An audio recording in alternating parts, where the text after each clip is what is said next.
위하여 돈을 따라가는 삶, 돈을 쫓아가는 삶을 살도록 어쨌든지 우리의 마음을 훔치는 거, 이게 지금 만몬이 하는 역할이에요. 그래서 하나님께서는 한 사람이 두 주인을 섬기지 못한다, 이렇게 말하는 거죠. 하나님이 관심 있는 것은 우리의 중심이고 우리의 마음입니다. 근데 우리가 이 돈을 사랑해버리게 되면 이런 일이 발생하게 되기 때문에 하나님께서 경계하는 거예요. 디모데전서 말씀 보십시다. 디모데전서 6장 10절입니다. 디모데전서 6장 10절 한 절 말씀 같이 읽을게요.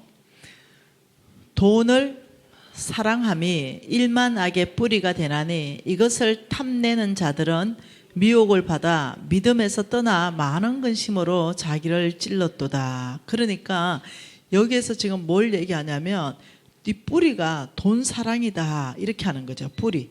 여러분, 이게 나무의 뿌리가 있잖아요. 이 나무의 뿌리가 지금 돈 사랑, 이 돈 사랑이 돼버리면 결과를 뭐라 그래요?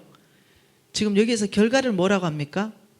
돈 사랑을 하면 이런 결과가 일어난다. 이 결과를 믿음에서 떠난다. 뭐라고요? 믿음에서 떠난다. 이게 결과입니다. 그래 하나님께서는 이 돈을 사랑하는 자에 대해서 굉장히 경계를 하시는 게, 돈을 사랑하게 되면 믿음에서 떠나게 된다. 두 주인을 섬기게 된다. 믿음으로 살지 못하고 오직 돈을 위해서 돈을 쫓는 삶을 살 수밖에 없다.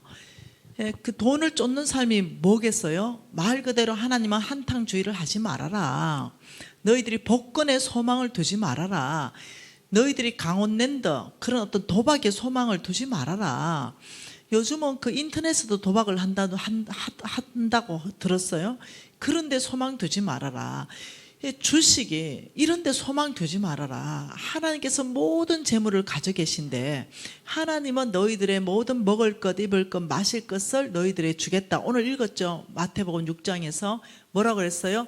먹을 것, 입을 것, 마실 것 걱정하지 말아라. 먼저 그의 나라와 그 의를 구하면 이 모든 것 더해주겠다. 하나님은 모든 것을 다 가지고 계시거든요. 돈을 벌 수 있는 지혜의 문을 열어주시고, 돈을 벌 수 있는 능력들, 그 다음 왕의 마음이 여호와의 손에 있으니 그가 임의대로 인도해 가시니, 돈을 벌 수 있도록 인프라, 사람들도 연결해주고, 어떤 PT 할 때 그런 어떤 물론 경쟁사하고 물건이 비슷하거나 좋아야 되겠죠. 물건이 경쟁사하고 택도 없이 물건 수준이 낮으면서, 그러면서 뭔가를 팔려고 하면 안 되겠죠. 물건 안 좋고 가격은 비싸면서 하나님 축복해 주세요, 이건 아니라는 거죠. 그렇기 때문에 하나님께서는 너희들이 돈을 사랑하게 되면 너희들은 믿음에서 떠나는 이런 결과가 나오니 내가 경계한다. 절대로 너희들은 돈을 사랑하지 말아라. 지금 이 얘기거든요. 돈을 사랑하면 어떤 결과가 나냐면 일만 악의 뿌리다. 그 열매는 또 악한 열매를 맺는다. 이 얘기하고 있잖아요. 이 악한 열매가 뭐냐? 부정직한 삶, 이런 거. 그 다음은 완전히 인색한 영에 묶여가지고 부모도 모르고 자식도 모르고 하나님도 못 섬기고 돈에 그냥 발발발발 떠는 거예요. 벌기는 버는데 안 나와. 그런 남편이 있습니다. 네, 돈을 벌고 꽉 쥐고 절대로 마누라한테 안 내놓고, 네, 부모 형제에게도 안 내놓고 교회도 안 내놓고 이런 남편 있다니까요. 그러니까 왜 그러냐면 인색해져 가지고 자기한테도 안 써요. 자기한테도. 예, 이 인색함은 만몬영이에요. 굉장히 내 안에 인색함이 있다면 이거 해결해야 됩니다. 그럼 이걸 어떻게 해결하냐면 반대형, 반대 정신으로 해결할 수 있어요.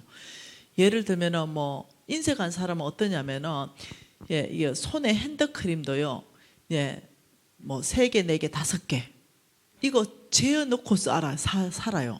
그거 하나 가지고 그냥 교회 와가지고 설거지하고 계신 근사님 식당에서 그 주머니에 좀 넣어주면서, 근사님 너무 감사해요, 핸드크림이에요, 이러면 교회 안에 사랑이 얼마나 흐를 거예요.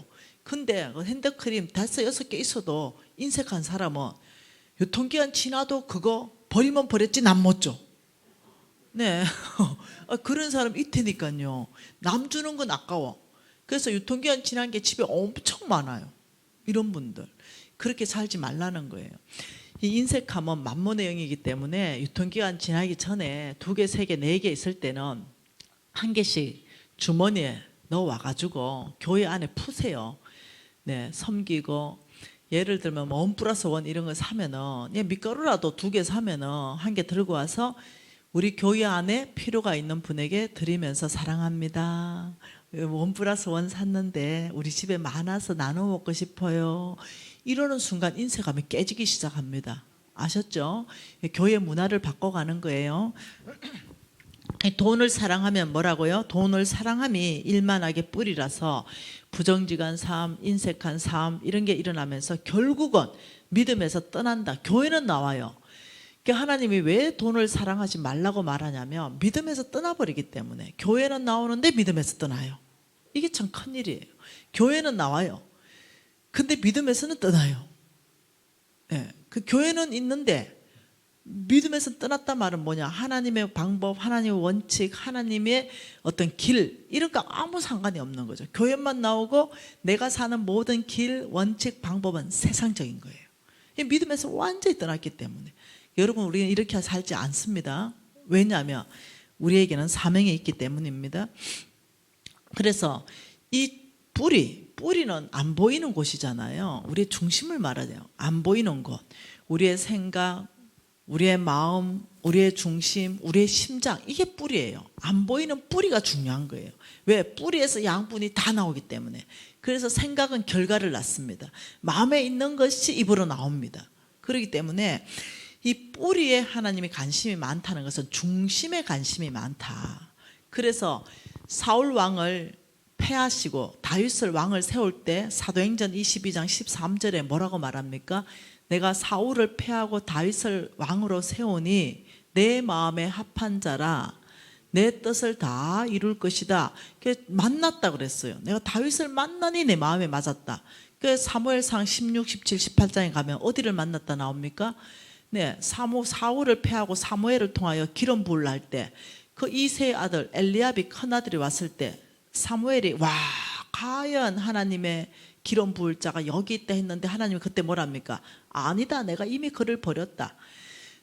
그러면서 나는 사람은 외모를 보거니와 나 여호와는 중심을 본다 이렇게 명확하게 말하잖아요.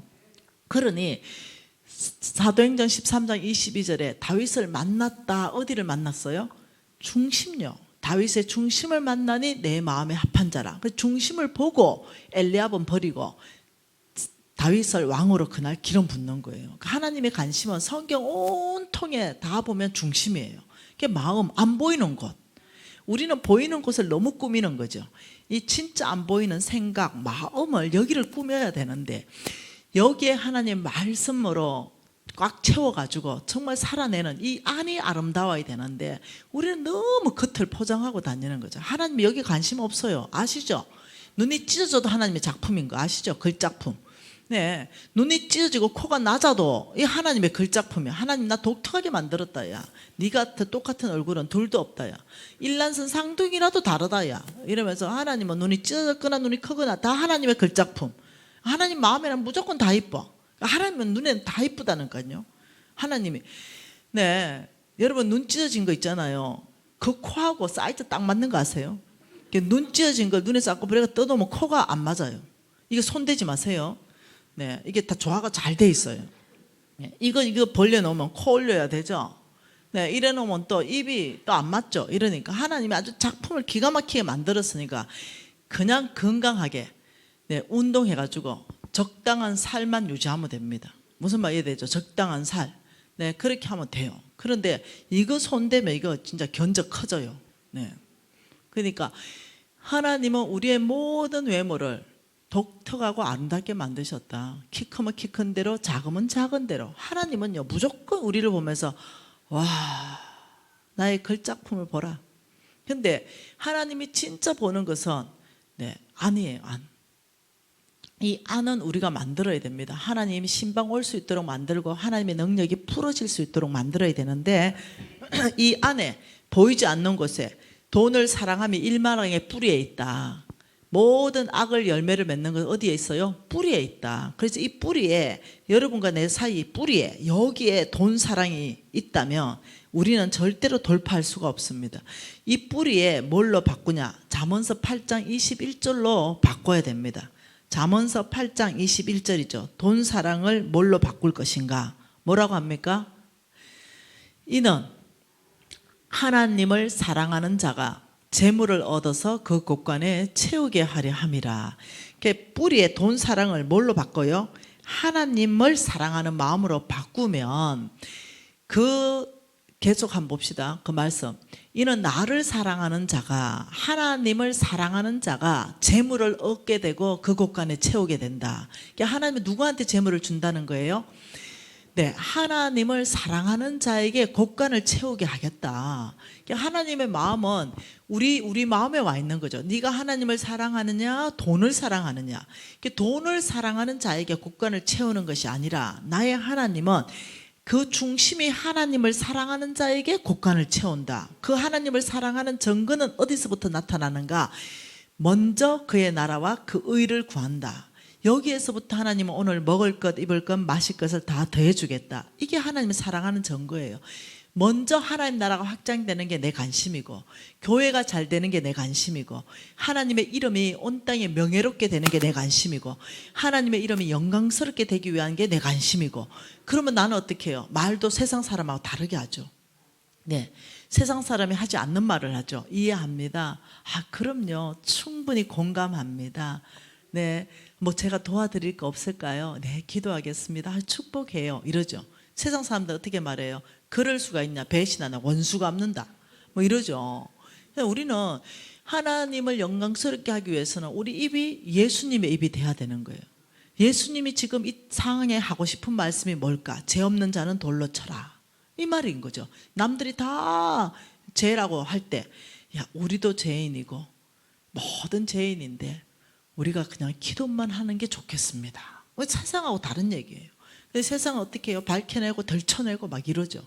그러니까 하나님께서는 우리에게 요청하는 성품이 있습니다. 성부에게 요청하는 성품이 있어요. 여러분, 이거 계속 지금 비교하는 겁니다. 제가 만몬에 걸려들면 속부로 갑니다. 근데 하나님은 성부에게 요청하는 성품이 있는데 이 성품을 여러분이 훈련하셔야 돼요. 훈련을 통해서 가능합니다. 훈련은 뭡니까? 시간도 필요하고 반복적으로 하고 실수했다 하더라도 괜찮습니다. 또 하면 됩니다. 이게 훈련의 특징이거든요. 그러니 성부는 이런 성품을 가질 때 내가 너에게 재물을 맡긴다. 하나님 이렇게 말하잖아요. 디모데전서 한번 보죠. 네, 6장 17절 말씀 한번 봐보죠. 6장 17절 같이 한번 봐보십시다. 내가 이 세대에서 부한자들을 명한다. 이때 이 부한자들이요, 성부입니다. 속부를 말하는 게 아니에요. 하나님께 속한 부자를 말해요.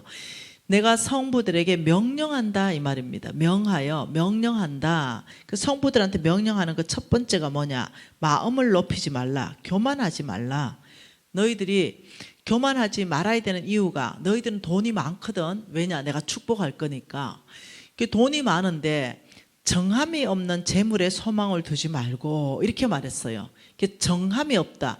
그 재물이 너에게 정해져 있지 않다. 하나님이 옮기실 때는 없어질 수도 있다. 네가 소망을 뭘로 두라 그럽니까? 정함이 없는 재물에 소망 두지 말고 모든 것을 후히 주시고 너에게 누리게 하시는 하나님께 소망을 두라. 두 번째는 소망을 누구에게 둡니까? 하나님께 두라. 이렇게 말씀했어요. 많은 사람들이 소망을 어디에 두냐면은 집이나 땅이나 혹은 내 남편이 뭐 의사 되려면 남편의 직업에 소망을 둬요. 많은 사람들이 놀랍죠. 하나님께 소망을 두는 게 아니라 그 전능자 아빠, 그분이 나를 돕는다 그랬고 나와 함께 있는다 그랬고 떠나지 않는다 그러고 내가 너를 압제자의 손에서 건지신다 하시는 바로 이 놀라운 언약이 있는 하나님께 소망을 두는 것이 아니라 남편. 한 번은요, 왕의 재정학교에서 스티커 훈련을 해요. 스티커 훈련. 스티커를 줘요. 그래서 나의 안정감이라는 스티커를 손바닥 반만한 걸 줘요. 그러면 그것을 이제 붙여요. 내가 진짜 안정감이 하나님인가 아니면 정말 나의 안정감이 하나님이 아닌 다른 거였는가 진실하게 붙이는 거, 훈련을 해줘요. 그래서 스티커를 원하는 만큼 줘요. 이제 그 스티커를 받아갔는데 어떤 그 부인의 남편이 전화가 왔어요. 저한테 직접. 미진 간사님, 예수 잘 믿는 형제예요. 미진 간사님, 우리 부인이 지금 자기는 이미 재정학교 했고 우리 부인이 이제 그 다음으로 재정학교 들어왔는데 자기는 이제 이해함이 있는 거예요. 근데 이놈의 스티커를 자기 이마에 붙였다 이거예요. 그래서 당신의 직업이 뭐냐 이게 의사라는 거예요. 그래 자기가 이미 이해가 있는데 이걸 붙이고 출근을 어떻게 하냐요. 등 뒤로 붙여달라니까 이 마누라가 이 이마에 붙여놨다고. 그러면서 우리 마누라가 지금 저에게 안정감에서 하나님께 지금 바꾸는 훈련을 하고 있습니다. 이런 고백을 하는 거예요. 실제예요, 실제. 여러분 진짜 안정감이 하나님입니까? 아니면 통장에 돈입니까? 아니면 남편입니까? 아니면 땅입니까? 아니면 직장입니까? 아니면 집입니까? 아니면 금고 안에 있는 금땡입니까? 아니면 자식입니까? 내면을 깊이 한번 보는 훈련이 필요합니다. 정말 나의 안정감이 하나님이 맞나? 네, 나 아무것도 없어도 여호와로 정말 안정하나? 이런 것들 한번 보실 필요 있어요. 저는 아니었습니다. 저는 하나님께서 그냥 나를 축복만 해주면 좋고, 네, 저의 진짜 안정감은 돈이었어요. 네, 저는 고신사대였고 성경을 그렇게 많이 읽고 믿음 있는 척 했습니다. 네, 교회 안에서는요, 저의 믿음을 다 칭찬했어요. 봉사 잘하지요, 교사 잘하지요, 헌금 생활 잘하지요, 예의 바르지요. 모두가요, 역시 고신사대는 다르다 그랬습니다. 그런데요, 내 내면은요, 아니었어요. 저는 하나님께 안정감이 있는 것이 아니라 돈에 안정감이 있었어요. 돈이 없으면 우울하고요. 돈이 있으면 힘이 넘치고 에너지가 되었어요. 네. 여전히 하나님은 나의 아빠이신데 돈 없으면 우울해지는 거예요. 나에게 힘을 주는 게 돈이었어요. 나에게 능력을 주는 게 돈이었습니다. 돈은 나에게 전능자였습니다. 돈만 있으면 모든 것을 다 할 수 있다는 그런 생각이 꽉 차 있었죠. 그게 바로 뭐냐? 만몬이 넣어주는 생각이에요. 여기에 사로잡혀서 사업하고 뭐 망하고 난 다음에 아무것도 없으니까 하나님이 안정감이 되더만요. 여러분 아무것도 없으면요, 네, 이 하나님의 말씀이 구구절절 아멘입니다. 아멘, 아멘, 아멘, 아멘. 아버지, 당신 나의 안정감입니다. 완전히 거지되고 아무것도 먹을 것 없으니까요, 막, 네, 새벽기도 회복되고요, 네, 막 신앙이 회복되고요, 막, 네. 그리고 하나님이 살아 계셔야만 되는 거예요. 그때부터는, 네. 하나님의 약속이 다 이루어져야만 되는 거죠. 그래서 아버지, 당신 나의 소망이고 당신이 나의 안정감이고 당신이 나에게 먹을거리를 주시는 분임을 확실히 믿습니다. 옛날에는 그러지 않았다니까요. 통장이 나의 안정감이었는데, 와, 이렇게 사람이, 네, 연약합니다. 망하기 전에 돌아오십시오. 네, 그게 복입니다. 네. 소망을, 정함이 없다, 정함이 없는 재물에 소망 두지 말고, 우리 하나님께서는 돈을 주고 뺏는 분 아니에요. 모든 것을, 오늘 말씀에 뭐라 그럽니까? 모든 것을 후히 주시고 누리게 하시는 하나님. 누리게 하셔요. 여러분, 저는 지금 많은 걸 누릴 수 있어요. 네, 제가 원하기만 한다면 정말 여러분보다 훨씬 누릴 수가 있어요. 좋은 집에 살 수도 있고 좋은 차도 탈 수 있고, 네, 좋은 음식 먹을 수 있고 명품으로 휘감고 다닐 수도 있고 내가 원하는 거 다 살 수 있고 전 세계를 누비고 다닐 수 있고. 저는 이제 회장님이 됐잖아요. 사장과 회장의 차이가 뭘까요? 사장은 그냥 한 개 국가에 그냥 있으면 사장 좀 불러주면 좋을 것 같아요. 그러나 최소한 두세 국가, 세 국가 이상으로 나가서 사업이 활발하다 이러면 그 사람은 회장이 해도 될 것 같아요. 근데 저는 회장 소리 별로 안 좋아합니다. 제가 최고 좋아하는 소리는 뭔지 압니까? 두 개입니다. 두 개. 장로 혹은 미진 간사. 저는 NCMN의 대표로 섬기고 있거든요. NCMN 대표 관심 하나도 없습니다. 네. 그냥 NCMN의 간사 김미진 간사, 이걸로 충분하고, 그 다음 장로는요, 저는 명예롭습니다. 우리 어머니께서 목사하든지 장로해라, 두 개 중에 하나 해라. 그런데 고신의 목사가 안 되니 장로해라, 이렇게 해서 제가 장로 됐잖아요. 우리 가문의 영광입니다. 네. 그래서 제가 장로 되면서 선서했습니다. 하나님 앞에, 하나님, 저는 정말 하나님 말씀에 순종하고 담임 목사님의 비전에 위탁하여 순종하겠습니다. 그래서 하나님께서 교회에 주신 비전, 담임 목사님에게 주신 그 비전을 이루는데 저의 모든 걸 다 내놓겠습니다, 이렇게 헌신했거든요. 네. 그래서 김미진 장로 부를 때 이 하나님이 주신 직위니까 너무 영광스럽고, 김미진 회장 이러면 들은 척도 안 해요. 네. 회장은 하나님이시거든요. 우리 회사는 이미 하나님께 다 위탁했거든요. 그 수익을 100% 도네이션을 다 해가지고 아마 그래서 다 적었어요. 그래서 그 돈이 아무리 많이 나와도 나하고 상관없거든요. 주식만 100% 소유주거든요. 누가 뭐 회장님 이러면 저는 관심도 없어요. 회장 아니기 때문에. 우리 회사 회장님은 하나님입니다, 내가 이러고 말아요. 그래서 그냥 간사, 장로가 나의 가장 아름다운 호칭이다. 네. 우리 엄마가 내 장로 됐다니까 너무너무 기뻐하셨어요. 여러분, 그리고 성부에게는 세 번째 무엇을 하나님께서 요청합니까? 18절 한번 읽어볼까요? 디모데전서 6장 18절. 선을 행하고 선한 사업을 많이 해라. 선을 행하고 선한 사업. 참, 우리 하나님 이러기 위해서 돈 주는 거예요. 여러분이 이걸 알아야 돼요. 하나님께서 나는 이 세대에서 성부들에게 명령한다. 내가 준 재물을 가지고 여기 쓰라는 거예요. 그리고 네 번째는 뭡니까? 너그러운, 나누어 주기를, 나누어 주기를 좋아하고 너그러운 자가 되라. 마음이 너그러운 자가 되라. 이게 바로 성부예요. 뭐라고요? 하나님께서 여러분 성부 되고 싶잖아요. 이건 사명입니다. 이건 돼야 돼요. 왜냐하면 하나님 나라를 이루어가는데 돈이 필요하거든요. 교회 짓는데 돈 필요하죠. 선교하는데 돈 필요하죠.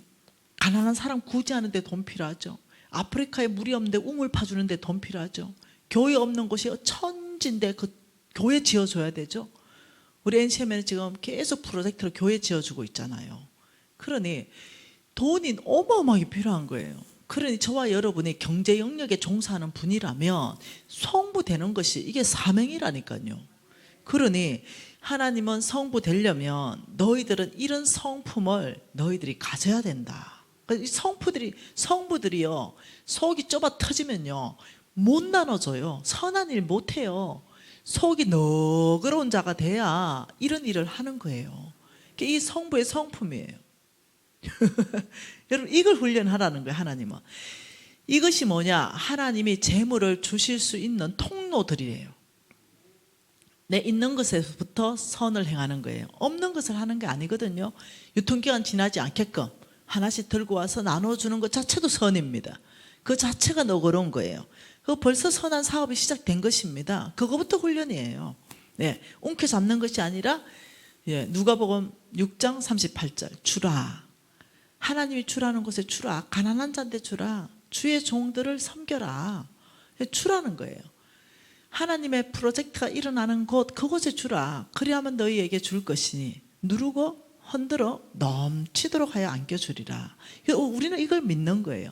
하나님이 주라면 우리 통장에는 분명히 돈이 없어졌는데 하나님 없어진 거 아니다. 너희들은 줬지만 나는 너희들에게 누르고 흔들어 넘치도록 하여 갚아주겠다. 그 하나님의 약속이 있다니까요. 그래서 사람들이 주식에 투자할 게 아니라 대박 나는 이 하나님의 약속을 왜 못 붙잡는지 이게 안타까울 뿐입니다. 예. 자, 너그러운 자가 무엇일까? 여러분, 성부 되려면요 하나님 이것을 요청하기 때문에 이 중심을 하나님이 가장 귀하게 보고 이 사람을 축복하기 때문에 계속적으로 얘기하는 거예요. 예. 여러분, 이 너그러운 자다 이 말에 이 말하고 한번 봐보십시다. 공의로운 자다. 공의. 여러분, 공의 어떻게 생각하세요? 공의로운 자. 네, 이거 의로운 자, 의로운 자. 공의다. 이러면 뭐냐? 옳은 건 옳다, 틀린 건 틀리다. 이런 뜻이에요. 공의하고 똑같은 말이 뭐냐면 심판입니다. 심판. 옳은 건 옳고 틀린 건 틀리다 이렇게 심판하는 것. 이게 바로 공의예요. 자, 그럼 한번 봐보죠. 이 공의의 칼 앞에 나만한 사람은 하나도 없어요. 이해되시나요? 공의의 칼 앞에는 아무도 못 남아나요. 그런데 하나님께서는 어떻게 해요? 이 부분에 대해서 하나님은 공의의 칼로 쓰지 말라고 말씀하시는 거예요. 한번 봅시다. 성경 말씀 한번 봐보십시다. 하나님 말씀은 이사야입니다. 이사야 말씀 한번 봐보죠. 32장입니다. 이사야 32장 17절 말씀입니다. 공의, 심판은 어떻게 서는 건지. 이사야 32장 17절입니다. 한 절 한번 같이 읽어볼까요? 공의의 열매는 화평이요. 그 공의의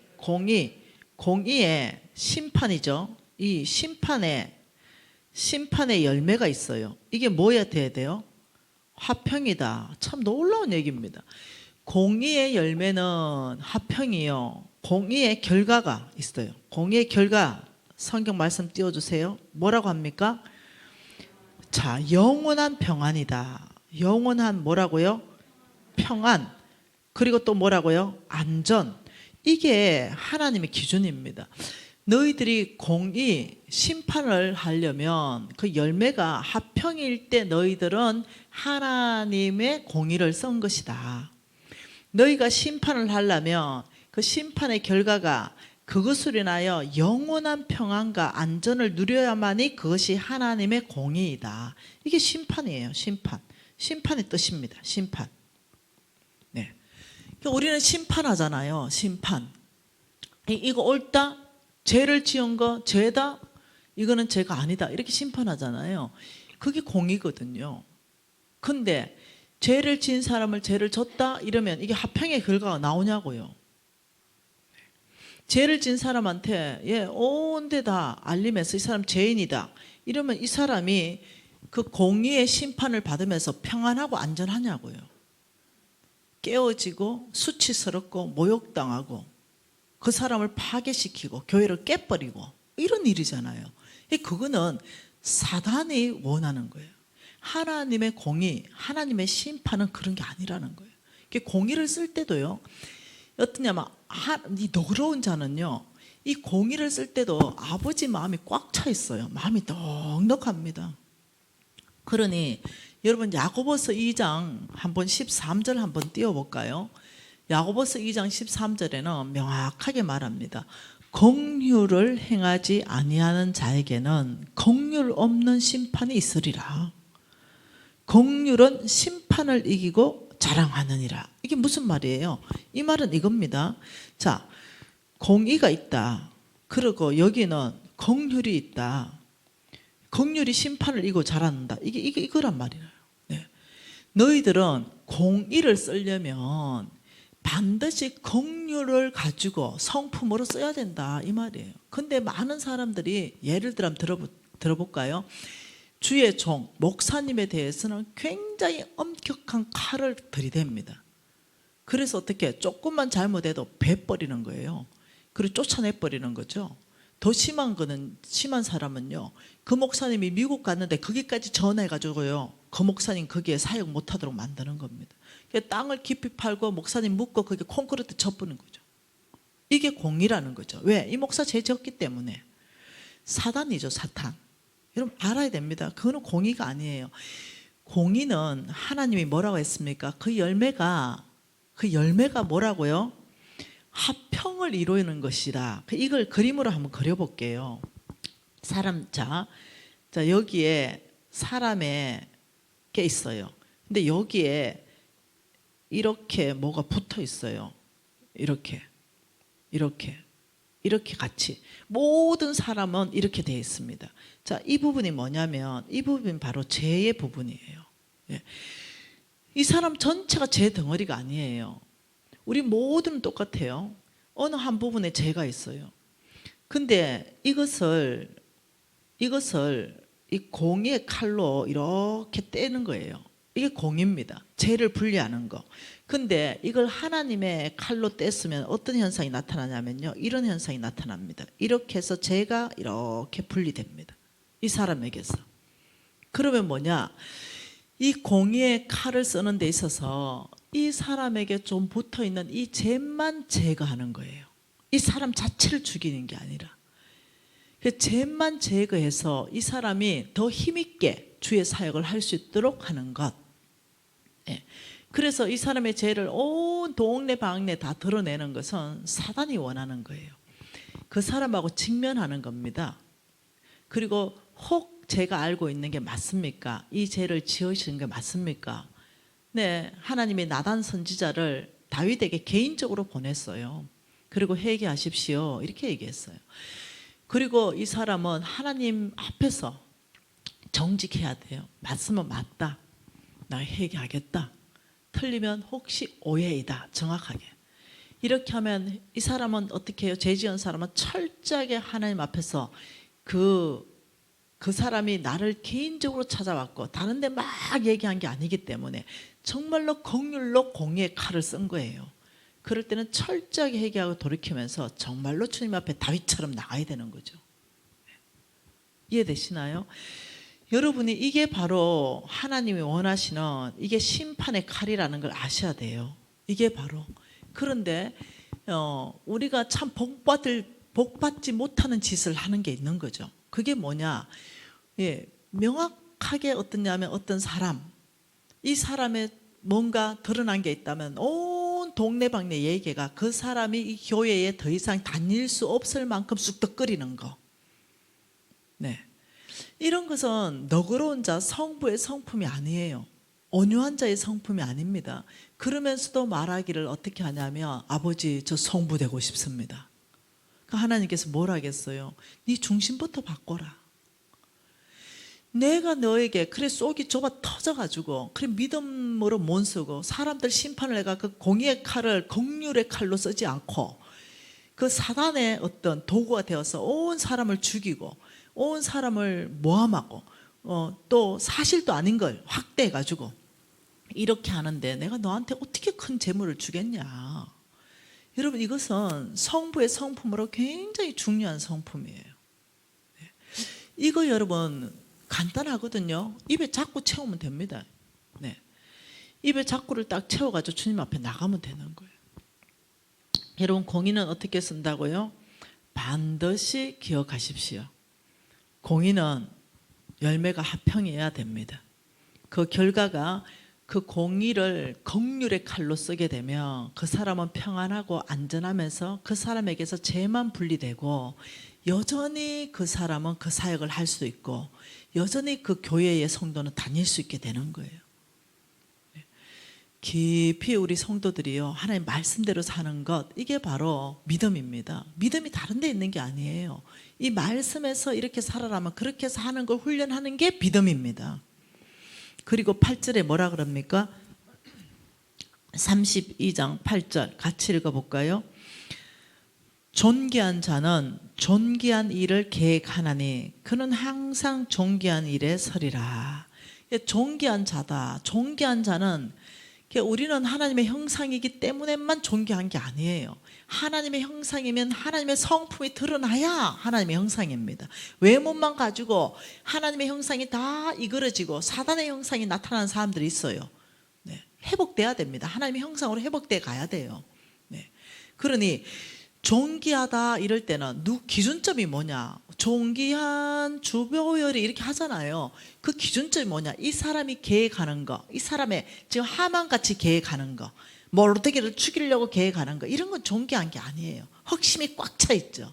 그게 아니라 정말로 사람을 세워주고 잘되게 하고 정말 연합이 일어나고, 깨어진 데 가면은 이 사람이 가면 연합이 일어나고, 절망 가운데 가면 이 사람 가면 소망이 생겨나고, 참 아픈 곳에 가면 이 사람이 위로받고, 네, 완전히 죽은 같은 사람한테 가면 이 사람이 생기를 얻고, 네, 이런 계획들 안에 존귀한 자는 존귀한 일을 계획하나니 존귀한 일에 서리라. 이 말은 그 일을 행하리라 이 말입니다.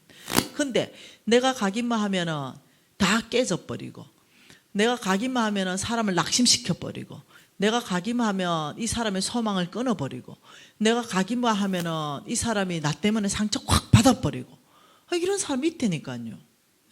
그러면서 이 사람을 존귀하다. 아니요, 기준점이 그게 아니에요. 우리는 정말로 크리스찬이 되기를 원합니다. 하나님이 정말 축복할 수 있는 크리스찬, 이런 사람 되기, 이런 사람들이 꽉 차야 교회는 부흥하게 되어 있습니다.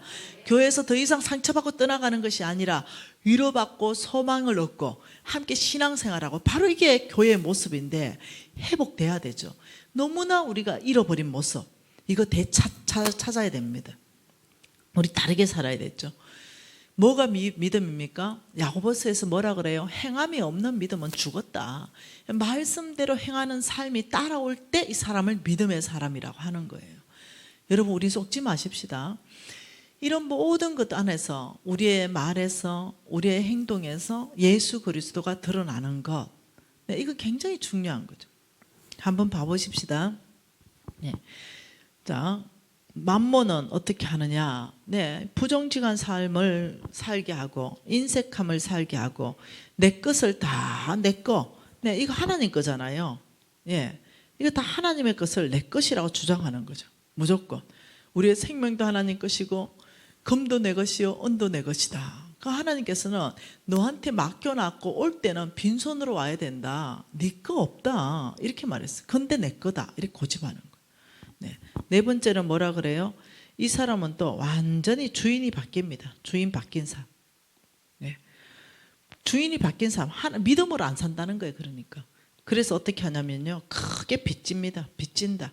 그 빚진 자는 체주의 종이다. 이렇게 했죠. 엄청나게 빚을 져가지고 완전히 소망이 끊어지게 이렇게 하는 거예요. 여러분, 이렇게 된다면 나는 만몬의 영향이 있는 거죠. 정신 번쩍 차리고 탈출해야 되는 거예요. 한번 봅시다. 나는 부정직하게 산다. 나는 거짓말하지 않아. 부정직하지 않아. 그게 아니에요. 물론 입에 거짓말하는 것도 부정직하지만 내가 사업을 하는데 사업의 물건이 부정직한 거예요. 물건. 예를 들어서 뭐 산삼, 녹용즙을 내서 판다. 한번 쳐보십시다. 녹용즙을 내서 팔면 녹용에 대한 일반적인 효과가 나올 만큼의 녹용을 넣어야 되는데 사슴이 목욕한 물이 있죠. 이걸 녹용즙이라고 팔잖아. 이게 부정직하다는 거예요. 이해되셨죠? 이게 위험한 거예요. 이런 거 만들어 놓고 아버지 축복해 주세요. 이거 불가능이라는 거예요. 하나님이 부정직한 삶을 살지 마라. 그러면 선전하면 선전하는 만큼의 용량이 들어가 있고 저울을 속이지 않아야 되고, 그리고 그 안에 효과가 나야 된다는 거예요. 정직한 물건을 가지고 하나님께 축복해 달라고 해라. 이게 중요한 거예요. 그러니 자, 만몬은 그런 부정직한 삶 살고 인색하게 하고, 뭐 딸도 내 거, 아들도 내 거, 집도 내 거, 땅도 내 거, 통장에 돈도 내 거, 금땡이도 내 거. 그리고 완전히 하나님의 뜻에 따르는 것이 아니라 정말 주인 바뀐, 정말 내가 주인이고 만몬 따라가는 삶을 살고 내가 빚이 꽉 져 있다면 만몬의 영향이 있는데 소망이 끊어지죠. 성부대로 왔더니 오늘 만몬 보니 저거 뭐 5개 다 내 말이네. 근데 여러분, 굿뉴스가 있습니다. 이 만몬을 이길 수 있는 방법을 하나님은 주셨습니다. 이게 참 놀라운 방법이에요. 하나님이 뭐 한다고요? 이길 수 있는 방법을 주셨다. 만몬을 이기는 방법, 여기에 대해서 한번 봐보십시다. 하나님 말씀은 빌립보서입니다. 만몬 오늘 이길 수 있습니다. 빌립보서. 여러분 잘 아시죠? 만몬에 걸려가 망한 사람 많은 거. 가룟 유다 망했죠. 만몬에 걸려가지고. 여러분 아간 알죠? 아간. 여호수아 6장 7장 아간. 만몬에 걸려서 망해버렸죠. 거기 읽어보면 가룟 유다가 은 30을 탐내어서 예수를 팔았고요. 아간은요, 아름다운 옷 외투 한 벌하고 금덩이 하나가 탐내어서 가져가서 망했습니다. 게하시 알죠? 게하시 부정직한 거짓말 해가지고 망한 거 아시죠? 여러분 아나니아 삽비라 알죠? 인색함으로 망했죠. 이 만몬에 걸려 망한 사람은 부지기수입니다. 하나님의 성경 안에서요, 만몬에 걸린 나라들을요, 싹 멸하는 이런 장면들이 쭉 있는데, 제가 다른 유튜브에서 강의를 쭉 했습니다. 두로 왕국부터 시작해가지고 아수르부터 시작해가지고 암몬부터 시작해가지고 이 사람들 싹 어떻게 망했는지, 이 사람들이 재물을 의지해가지고 어떻게 하나님을 대적했는지 성경 역사 안에 쭉 다 있는 거예요. 만몬은 반드시 우리가 멸해야 됩니다. 그래서 오늘 이기는 방법을 보면서 여러분이 탈출할 수 있습니다. 먼저는 누가복음, 자 빌립보서 표시해 놓고요. 누가복음 12장 15절 가보십시다. 누가복음 12장, 여러분 내 패는 잘 알죠? 이 강의를 가지고 제가 속부 강의하는 거 아시죠? 누가복음 12장 16절부터 해가지고 내가 속부 강의를 많이 했죠. 오늘은 하나님께서 이런 사람 속부다 말하기 전에 15절을 먼저 말씀하셨습니다. 15절 읽을게요. 그들에게 이르시되 상가 모든 탐심을 물리치라. 사람의 생명이 그 소유에 넉넉한 데 있지 아니하니라. 그러니까 하나님께서는 너희들은 탐심을 물리쳐야 된다 이렇게 말하고 16절부터요. 탐심에 걸린 사람들이 어떻게 사는지 쭉 그 모습들을 설명하고 있는 내용입니다. 그러니 자, 탐심을요, 탐욕은요, 탐심 플러스 욕심입니다. 이 두 가지요. 탐심은 없는 것을 많이 갖고 싶은 마음이고, 욕심은 있는 것을 더 갖고 싶은 마음, 이 두 합해서 탐욕입니다. 이 만몬에 걸려버리면 이런 탐심이 꽉 차게 되는데, 이걸 물리치라. 이걸 물리칠 수 있으면은 만몬을 이길 수 있습니다. 이걸 물리치는 방법을 빌립보서에서 말했어요. 빌립보서 읽어볼게요. 빌립보서 4장입니다. 자, 11절부터 13절 같이 한번 읽어보겠습니다. 빌립보서 4장 11절부터 13절 같이 읽을게요. 내가 궁핍함으로 말하는 것이 아니니라. 어떠한 형편에든지 나는 자족하기를 배웠느니 나는 비천에 처할 줄도 알고 풍부에 처할 줄도 알아. 모든 일 곧 배부른가 배고픈가 풍부와 궁핍에도 처할 줄 아는 일체의 비결을 배웠노라. 내게 능력 주시는 자 안에서 내가 모든 것을 할 수 있느니라. 그리고 하나님이 말하는 게 뭐냐면은 지금 자족하라. 자족하는 삶을 얘기합니다. 자족하라. 나는 일체의 비결을 배웠다. 비천에도 처할 줄 알고 나는 풍부에도 처할 줄 알다. 그러니까 자족하라. 여러분 자족하라 이것은 만족해라. 있는 것에 만족해라 이 뜻이잖아요. 그러니 이 자족할 수 있는 비결에 있어 가지고 하나님의 기준점이 뭘까? 예를 들면 한국의 평균의 기준점이 아파트 25평이다. 그럼 아파트 25평이 내 기준점이다. 그러면 아파트 25평에 있으면 자족할까? 통장에 한 2천만 원 있으면 자족할까? 어떤 기준점이 있잖아요. 여기에서 하나님의 기준점을 한번 배워보는 것입니다. 히브리서 13장 5절 말씀 한번 볼까요? 히브리서 13장 5절 말씀입니다. 어떻게 하면 자족할 수 있는지 비결을 말하고 있어요. 같이 읽어볼게요. 돈을 사랑하지 말고 있는 바를 족한 줄 알아. 이게 바로 있는 바가 자족하라는 거거든요. 그는 친히 말씀하시기를 내가 결코 너희를 버리지 아니하고 떠나지 아니하리라. 첫째, 자족하는 비결. 첫째는 돈을 사랑하지 않는다. 돈을 사랑하지 않는다. 두 번째는 뭐예요? 있는 바. 있는 것을 족한 줄 자족한다. 세 번째는 뭐예요? 나의 안정감을 누구한테 올린다? 하나님께. 자, 이 말이거든요. 너희들이 돈을 사랑하지 말고 있는 것을 족하라. 자족하는 삶을 살라. 왜? 하나님이 너를 결코 버리지도 떠나지도 아니할 것이니 너의 모든 안정감을 하나님께 옮겨라. 이 말이거든요. 그러면 이 있는 것에 대한 기준점이 이제 궁금한 거죠. 아파트인지 뭔지. 이 부분에 대해서 디모데전서가 말하고 있습니다. 디모데전서 한번 보죠. 디모데전서 6장입니다. 디모데전서 6장. 자, 6절 말씀부터 한번 읽어보죠. 자족하는 마음이 있으면은 경건에 큰 이익이 된다. 자족하는 마음이 있으면 어디에 이익이 돼요? 경건에 큰 이익이 된다. 그러면서 우리가 세상에 아무것도 가지고 온 것이 없으니 또한 아무것도 가지고 가지 못할 것이다. 그러니까 자족하면 경건에 정말 큰 이익이다. 너희들 아무것도 못 가져간다. 8절을 읽을게요. 우리가 먹을 것과 입을 것이 있으면 족한 줄 알아. 부하려고 하는 자들은 시험과 올무와 여러 가지 어리석고 해로운 욕심에 떨어지나니 곧 사람으로 파멸과 멸망에 빠진다.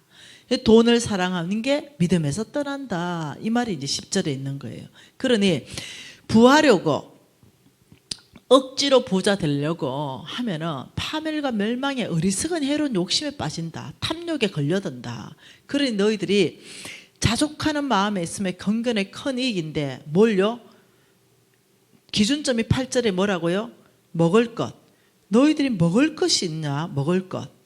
그리고 너희들이 입을 것이 있냐? 입을 것. 이것만 있으면 자족해라. 이게 기준점이에요. 굉장한 기준점을 제시했습니다. 높은 수준의 기준점. 나 오늘 먹을 것 없어서 다이어트가 아니가 진짜 쌀이 한 톨도 없어서 굶고 왔다. 이런 사람 손 들어보세요. 내 쌀 한 가마니 보내주려고. 난 입을 옷이 없어서 옆집 아저씨 옷 빌려 입고 왔다. 옆집 아줌마 옷 빌려 입고 왔다. 있어요? 없죠? 하나님 뭐냐? 내가 너의 아빠이다. 절대로 떠나지도 버리지도 않을 테니 오늘 먹을 것이 있고 오늘 입을 것이 있으면 감사합니다. 충분합니다. 자족합니다. 있는 것을 말해라. 이 말입니다. 여기서부터 내가 역사할 것이다. 없는 것에 신경 쓰지 말고 지금 있는 것에 하나님 충분합니다. 감사합니다. 이런 삶을 살아라는 거예요. 이게 기준점이에요. 그래야 너희들이 어떤 삶을 산다? 경건한 삶을 산다. 경건한 삶. 너희들이 이렇게 해야 자족하는 마음이 있어야 6절에 경건에 큰 이익이 된다. 그러면 여러분 경건한 사람에 대해서 많이 들어봤죠? 경건한 삶. 이거 계속 목사님들 설교하죠. 경건한 삶을 사십시오. 경건이 뭡니까? 질문하면 답할 수 있으세요? 경건한 삶을 사십시오. 경건해야 됩니다. 이렇게 말하잖아요. 근데 이 경건이 뭐냐는 거죠. 근데 이 삶이 자족하면 경건에 큰 이익이 된다 했어요. 그 이 자족하는 삶은 경건한 사람이다. 양복 입고 천천히 걷고 말 고상하게 하고 이런 사람이 경건한 사람이 아니에요. 하나님 모든 것은 경건이 뭘까? 질문이 나왔어요. 그럼 답은 어디서 찾는다? 반드시 성경에서 찾는다. 모든 질문의 답은 성경에서 찾는다. 그러면 디모데전서 3장에서 찾아보죠. 3장 16절에 경건에 대한 비밀이 나와 있네요. 디모데전서 3장 16절 찾아봅니다. 같이 읽어볼게요. 크도다. 3장 16절입니다. 디모데전서 3장 16절. 크도다. 경건의 비밀이요. 이렇게 말했죠. 크도다. 경건의 비밀이요. 그렇지 않다 하느니 없도다. 그는 육신으로 나타난 바 되시고 영으로 어렵다 하심을 받으시고 천사들에게 보이시고 만국에 전파되시고 세상에서 믿음 받으시고 영광 가운데 올려지셨느니라. 이렇게 말했어요. 오늘 디모데전서 3장 16절은 경건에 대해서 이렇게 말합니다. 크도다. 경건의 비밀이요. 경건의 비밀은 무지 큰 비밀이다. 이 말입니다.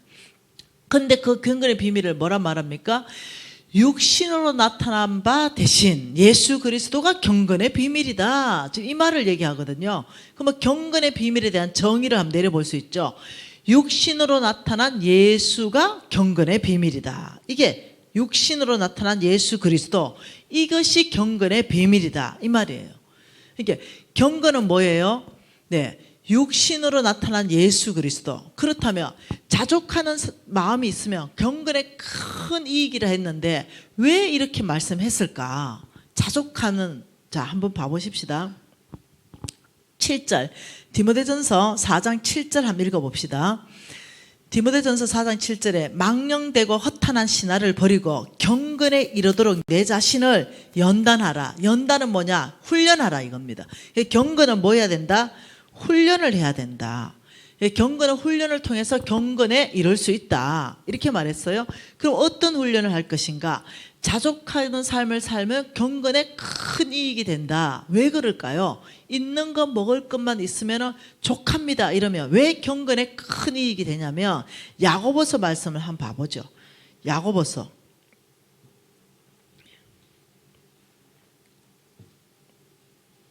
이 야고보서 말씀 안에 한번 봐보죠.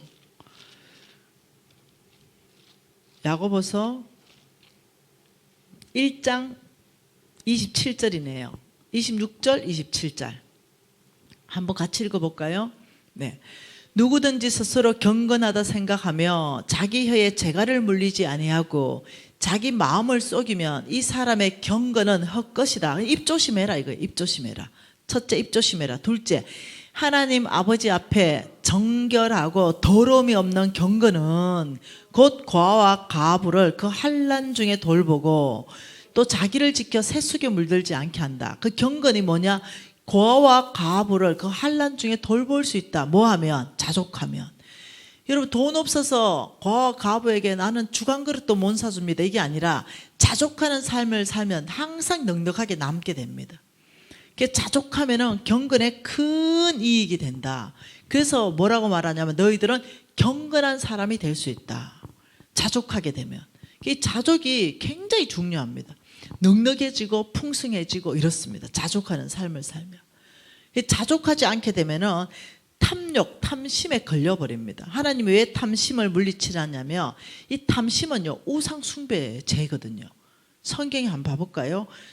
골로새서 3장 5절 말씀 한번 띄워줘 보세요. 탐심을 하나님이 물리치라, 탐심을 없애라 이렇게 했던 이유가 뭐냐면은 그러므로 같이 읽을까요? 땅에 있는 지체를 죽이라. 곧 음란과 부정과 사욕과 악한 정욕이니 땅에 있는 것들을 쭉 나열했는데 그중에 탐심이니 탐심은 다시 한 번 더 뭐라고요? 우상 숭배다. 탐심이 왜 우상 숭배인지 압니까? 탐심이 우상 숭배의 정의가 뭐예요? 하나님보다 더 사랑하는 것. 이게 우상 숭배거든요. 이게 탐심이 들어가 버리면 하나님보다 돈을 더 사랑하는 우상 숭배에 빠져버리고 하나님을 완전히 배반한다는 거죠. 탐심이 들어가면. 왜요? 시편 3절 말씀 좀 띄워줘 보세요. 시편 10편 3절 말씀. 거기에 탐심이 들어가면 하나님을 배신한다고 나옵니다. 시편 10편 3절입니다. 읽어볼까요? 악인은 그 마음에 욕심을 자랑하나 탐욕을 부리는 자는 여호와를 배반한다. 하나님 말씀을 멸시하고 여호와를 배반한다. 이 말이 뭐냐? 돈을 사랑하는 탐욕을 부리게 되면 믿음에서 떠난다. 여호와를 배반한다. 우상 숭배로 빠진다. 그래서 하나님께서 끊임없이 말하는 것이 돈은 사랑하지 말라. 여러분 핍박받잖아요. 그러면 우리 믿음 더 좋아집니다. 근데 돈벼락 맞으면요 그날로부터 믿음 다 떨어져 봅니다. 그래서 여러분 저의 고백이 뭡니까? 시편입니다. 시편 119편이 저의 고백이에요. 어제 제가 얘기했죠. 고난당한 것이 나에게 큰 유익이다. 고난당한 것이. 시편 119편. 시편 119편 67절. 이게 제 고백입니다. 왜냐하면 모든 게 주님 앞에 항복하는 삶이 됐거든요. 고난 당하기 전에는 어땠다고요? 내가 그릇 행하였더니 이제는 주의 말씀을 지킵니다. 제가 이랬거든요. 제가 이 큰 부도가 나기 전에는요 내 뜻대로 살았습니다. 그러면서 교회 와서 있는 척, 교회 와서 믿음 있는 척, 교회 와서 고상한 척, 헌금 많이 하는 척, 실제로는 더 많이 했어야 되는데 적당하게 하면서도. 그러면서 71절에 뭐라 그럽니까? 고난 당한 것이 내게 유익이라. 이로 말미암아 내가 주의 율례들을 배웠습니다. 여러분 고난은 이렇게 바라봐야 됩니다. 이 고난에 집중하는 것이 아니라 이 고난을 통해서 내가 얼마나 유익하게 믿음의 사람이 되었는가. 이 고난을 통해서 내가 얼마나 주님 앞에 많이 울고 정말 내 영적으로는 부유한 삶을 사는가. 풍성했을 때 어떻게 해요? 마음이 부자였어요. 하나님한테 멀리 떠나갔죠. 교회는 나왔지만.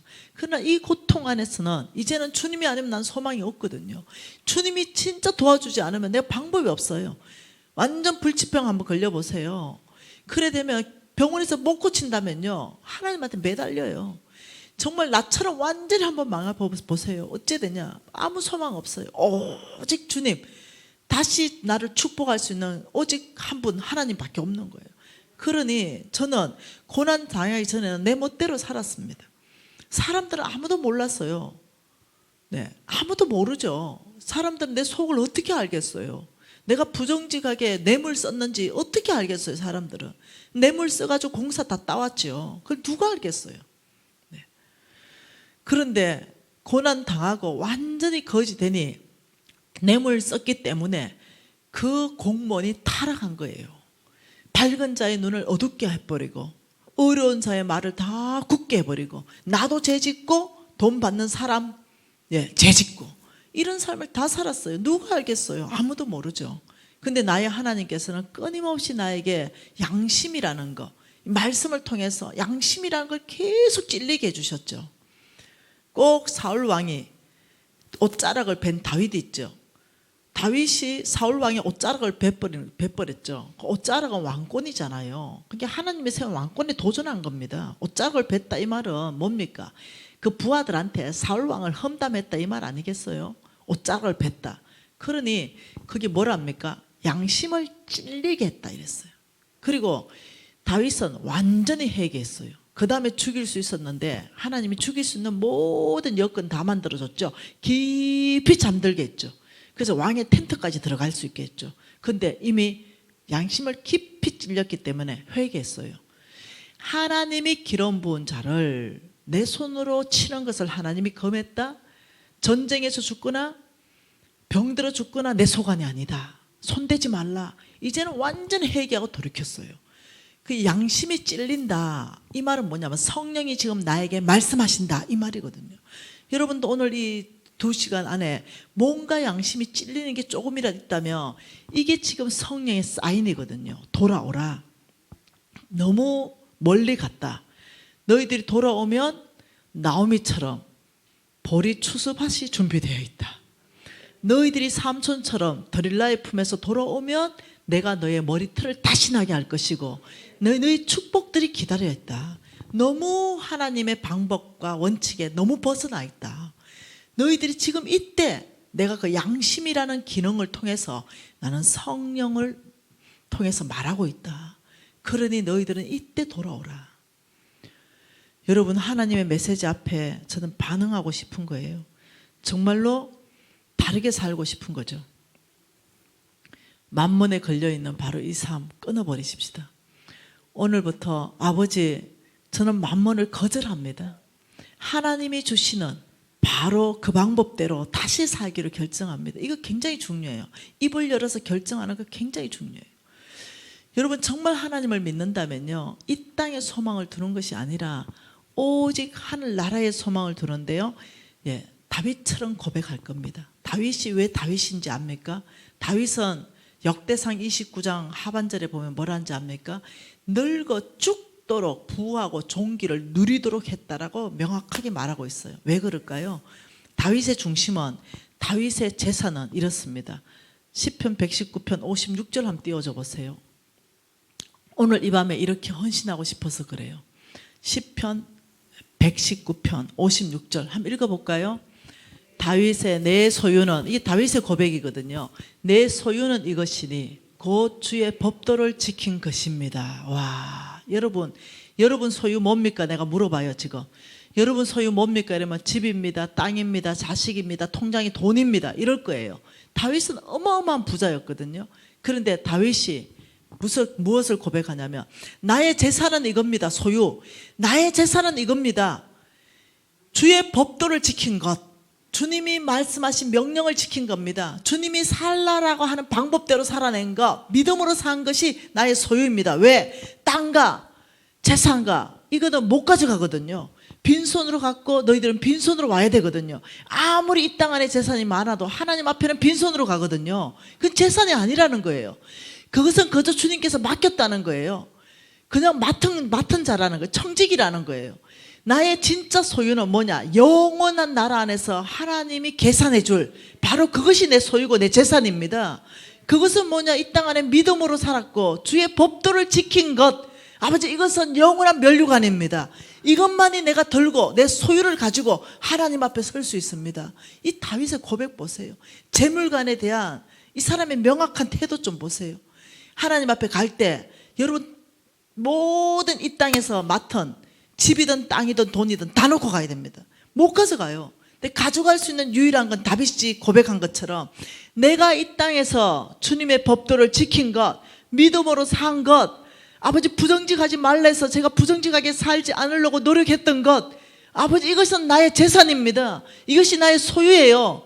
아버지 너그러운 자가 되라 해서 제가 그 말에 순종해서 너그럽게 살았던 것, 아버지 선한 일을 하고 선한 행위를 많이 하고 나눠주기를 좋아하고 아버지 제가 그렇게 했던 것, 이것 하나님 명령하신 것, 자족하라 해서 자족하는 삶을 살았던 것, 아버지 만몬을 물리치라 해서 제가 인색하지 않고 부정직하지 않으려고 했던 것, 아버지 이 모든 삶, 아버지의 법도를 지킨 것은 나의 면류관입니다. 이것이 바로 나의 재산입니다. 이것이 바로 나의 소유입니다. 왜냐? 이 땅에 살았던 모든 삶을 가지고 하나님이 그날에 내가 면류관을 지급하겠다, 너의 상급으로 지급하겠다 말씀하셨으니 이거야말로 저의 진짜 소유입니다.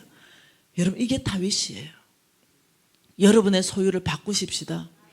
나는 소유 바꿨습니다. 집 아닙니다. 땅 아닙니다. 전 세계로 뻗어나간 사업체 더더욱 아닙니다. 나는 다윗처럼 고백하기로 결정했어요. 아버지 내 소유는 아버지 말씀대로 믿음으로 살았던 것, 바로 이것만 나의 소유입니다. 아버지 이걸 들고 주님 앞에 서겠습니다. 아버지 이걸 들고 주님 앞에 당당하게 면류관 받겠습니다. 아버지 이것이 나의 소유예요. 여러분 이 삶으로 바꾸십시오. 여러분 이 삶으로 바꾸시면 여러분은 영적으로 풍성해지고 여러분 하나님께서 모든 것을 후히 주어 누르게 하신다 하셨어요. 예, 돈에 여러분이 포커싱이 있는 것이 아니라 정말 나의 재산은 무엇인가? 다윗처럼 말씀에 순종한 삶, 하나님의 법도를 지킨 삶, 이것이 나의 전부입니다. 여러분 오늘 이 밤에 이 고백을 하고 싶은 거예요. 나의 소유를 바꾸는 밤, 만몬을 정말 거절하는 밤, 다윗처럼 정말 하나님 앞에 영원히 들고 가서 살 수 있는 것, 그거 아버지의 법도를 오늘 이 시간부터 지키기로 결정합니다. 저는 달라지기로 결정합니다. 아버지 저는 주님의 사람 되기를 원합니다. 여러분 이 결정은 여러분이 달라지기 시작해요. 왜냐하면 주께서 여러분의 양심에 찔리게 하시고 여러분이 살 수 있도록 하나님이 성경에 보니까 힘을 주겠다, 능력을 주겠다고 말씀하셨어요. 그래서 내가 그렇게 살 수 있는 마음도 넣어줄 것이고 내가 그렇게 살아갈 수 있는 능력도 부어줄 것이다. 새 마음도 줄 것이고 성령의 능력도 부어줄 것이다. 우리가 하나님 앞에 고백하기 시작하면 주께서 우리를 도운 줄 믿습니다. 우리가 오늘 진심으로 한 5분 정도는 이 말씀에 반응해서 기도하고 싶은 것입니다. 통성으로 주님 앞에 진실된 마음으로 기도하시겠습니다. 기도하시겠습니다. 하나님 아버지, 우리의 중심을 보시는 주님, 주님 앞에 정직하게 우리의 중심을 내어놓습니다. 아버지 만몬에 장악된 삶 살았습니다. 아버지 그러나 거절합니다. 아버지 정말로 이 말씀 앞에 항복하여 아버지 부정직한 삶을 끊어버리고 인색한 모든 삶에서 아버지 저는 돌이키기를 원합니다. 나의 것이라 주장하는 것이 아니라 저는 청직입니다. 모든 소유는 하나님의 것입니다. 아버지 저는 더 이상 빚지는 삶 살지 않기로 결정합니다. 정말 주인 바뀌는 삶을 살기로 결정하고 아버지 다윗처럼 고백하기를 원합니다. 아버지 정말 나의 모든 재산의 마지막 아버지 주님 앞에 갈 때 하나님의 율례와 법도를 지키 아버지 다윗의 그 재산 목록 아버지 그것을 들고 가기를 원합니다. 아버지 오늘 진심으로 주님 앞에 내어서 기도하는 우리 성도님들의 기도를 받으십시오.